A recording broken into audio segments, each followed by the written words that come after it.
मुख्यमंत्री देवेंद्र फडणवीसांच्या हस्ते mobile forensic व्हॅनचं लोकार्पण करण्यात येणार आहे आणि घटनास्थळावरील नमुने घेण्यासाठी त्याचा उपयोग होणार आहे अशी ही माहिती आहे। गुन्ह्यांची प्राथमिक तपासणी करण्यास यामुळे मदत होईल आणि गुन्हा घडल्यानंतर फॉरेन्सिक व्हॅन घटनास्थळावर दाखल होऊन तपासणी सुद्धा करणार आहे। घटनास्थळाची फोटोग्राफी आणि व्हिडिओग्राफी सुद्धा करता येणार आहे। मोबाईल फॉरेन्सिक व्हॅनचं लोकार्पण करण्यात आलेलं आहे आणि गुन्हा घडल्यानंतर फॉरेन्सिक व्हॅनद्वारे याचा मोठा फायदा होणार आहे।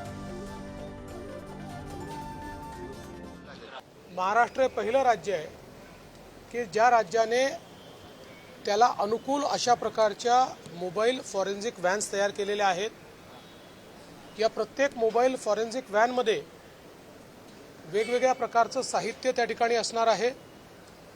याच्यामध्ये एक सायंटिफिक ॲनालिस्ट आणि एक केमिकल ॲनालिस्ट ज्यांना फॉरेन्सिक एक्सपर्टचा दर्जा आहे, त्यांचं सर्टिफिकेशन झालेलं आहे, ते उपस्थित असणार आहे आणि क्राईम सीनवर जाऊन पहिल्यांदा ते क्राईम सीन ताब्यात घेतील आणि तिथला जो काही एव्हिडन्स आहे तो एव्हिडन्स ते जमा करतील।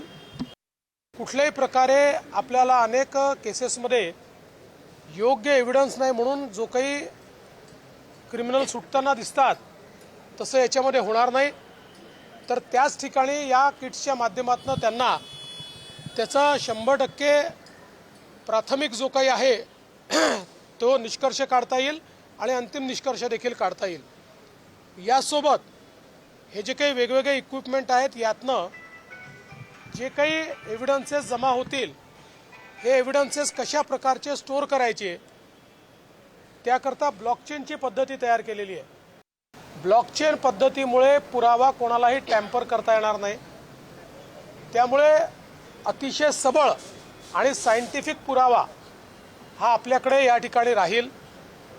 या सगळ्या व्हॅन्समध्ये CCTV पण आहे आणि फ्रीज पण आहे, जेणेकरून ज्या टेम्परेचरवर पुरावा किंवा इक्विपमेंट्स किंवा ॲनालिसिस करण्याचे केमिकल्स ठेवायचे आहेत ते मेंटेन करता येतील आणि सगळं योग्य प्रकारे सील होत आहे की नाही हे त्या कॅमेऱ्यातनं आपल्याला पाहायला मिळेल। म्हणून कुठेही एखाद्या आरोपी करता वावच उरणार नाही।